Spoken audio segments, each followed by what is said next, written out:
नमस्कार मंडळी, good morning सगळ्यांना. कसे आहात? तर आज पुन्हा एकदा आपल्या स्कूलमध्ये छोटंसं सेलिब्रेशन आहे. तर तुम्हाला माहिती आहे काल मोहरम झालाय. तर आपल्या स्कूलमध्ये आपण प्रत्येक धर्माचे सण साजरे करतच असतो.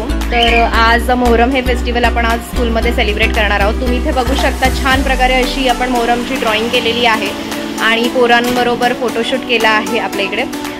त्याचप्रमाणे आता स्कूलकडून सरबत देण्यात येणार आहे पोरांना, ज्यूस. आणि अशा प्रकारे आपण हे मोहरम छोटंसं सेलिब्रेट करणार आहोत. तर हा व्हिडिओ नक्कीच पूर्णतः बघा आणि जितकं होईल तितकं शेअर करा. तोपर्यंत काळजी घ्या. धन्यवाद. थँक्यू.